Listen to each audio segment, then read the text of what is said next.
There will come a time, people, we're not gathering here in vain. We're only waiting for that time.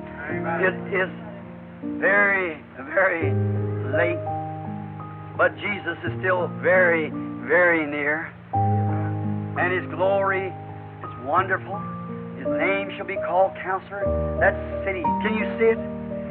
There's where the bride and the groom will settle and never again move.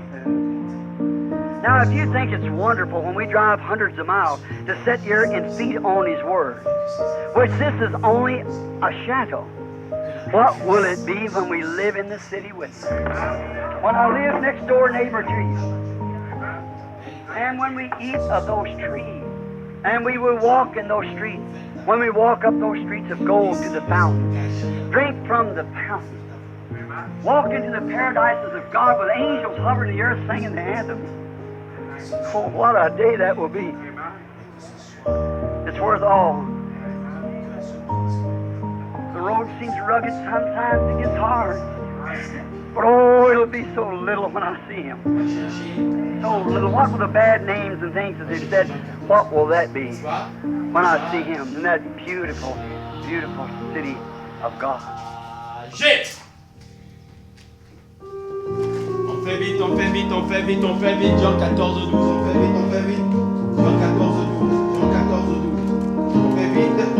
Voilà, j'ai déjà trouvé ça. The future home Jean 14, 12. Jean 14, 12. of the heavenly bridegroom Jean 14, 12. and the earthly bride. Oh, what will it be? We are entering into that real genuine eternity with our eternal King. It's called the fullness of time. It's where all sin is gone. No graves, no teardrops on that new ground.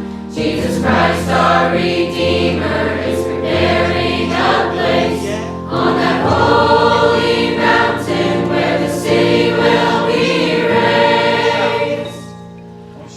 Overcomers rejoice. Yours is the tree of life. Oh, your house is pure gold. Overcomers rejoice. Jesus is the light. He is our King evermore. Rapidement. The river of life flowing down from His throne. All His peace on His beautiful shore. Chapitre 8. The Lamb is the temple. The Lamb is the light in our future.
faire avec lui et étudier sa parole. Maintenant, quelqu'un pourrait penser qu'il n'est pas important d'écrire ses lettres et se demander pourquoi devrais-je faire cela. Mais dans cette même leçon, Frère Branham a pris un morceau de papier et mis une Bible jusqu'au canyon Sabino quand il voulait parler avec le Seigneur. Donc il est toujours important de faire cela. Maintenant, j'ai un petit témoignage sur la préparation de la leçon. J'ai pris au hasard l'un de mes journaux et je l'ai ouvert n'importe où dans le journal et la page sur laquelle je suis allée, la seule note sur la page disait c'est une citation d'une bande. C'est toujours une montagne. Alléluia. C'était assez spécial. C'est juste génial de retourner, de regarder et de voir vos notes comme ça.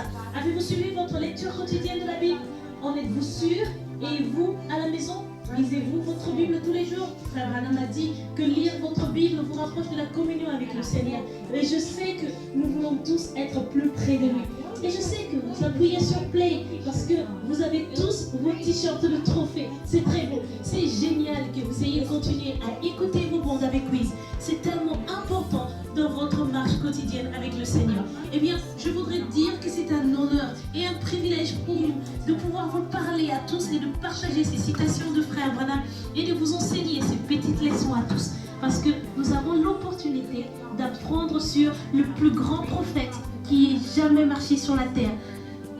Et nous pouvons voir ces endroits où il est allé et les étudier. Et c'est juste un grand privilège. Et je sais que c'est encore au-dessous de la réalité. Mais nous voulons simplement vous exprimer tout notre amour pour la parole, ce message pour Frère Branham et sa vie, et vous encourager tous. Et nous voulons que vous l'aimiez tous comme nous l'aimons aussi. C'est tellement spécial d'étudier ces différents endroits. Vous savez autre chose qui est spécial aujourd'hui? Eh bien, Frère Branham a dit, lorsque ces choses se sont produites en Arizona, que ce serait toujours la vérité éternelle du Dieu vivant.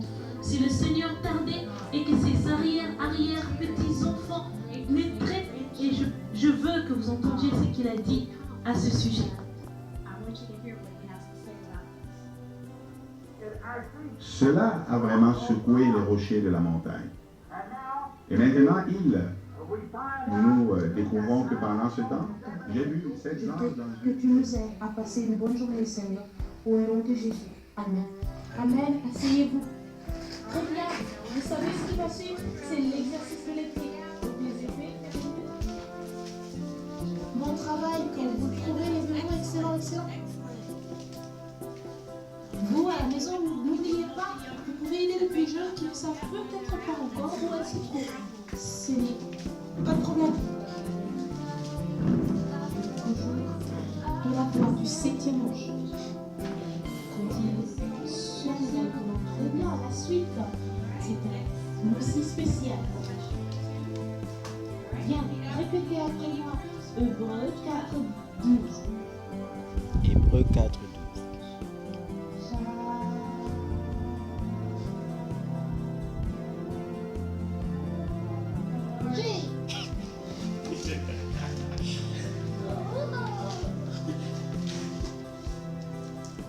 Bon travail, les gars, excellent.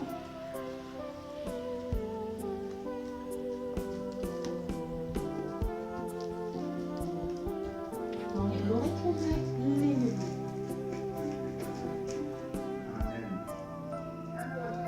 Il y avait 3 pics remarquables. Il a dit, ces 3 pics sont le premier, le deuxième et le 3e poule.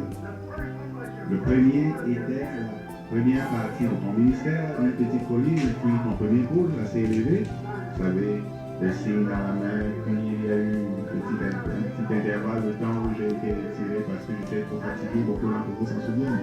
Et puis vint le discernement, le deuxième poule. Maintenant, j'ai eu un autre, environ quelques années ici, juste une sorte de petit pic, vous voyez, de retour, comme si mon ministère n'était pas encore. Et puis vint le 3e. 3 est un nombre d'achèvement. Vous voyez, le 3e. Le pic suivant était 5. Le nombre de la grâce. Le pic suivant était 7. Le nombre de la chèvre, de la perfection, la fin. Tu travailleras 6 jours, le 7e est le sabbat. La fin de la semaine, la fin du temps, vous voyez. Je me suis arrêté. Je l'ai monté à Billy. Je les ai regardés. Il a dit que cela reste ainsi. S'il y a un Dieu dans ton esprit, souviens-toi de cet endroit. Reviens ici.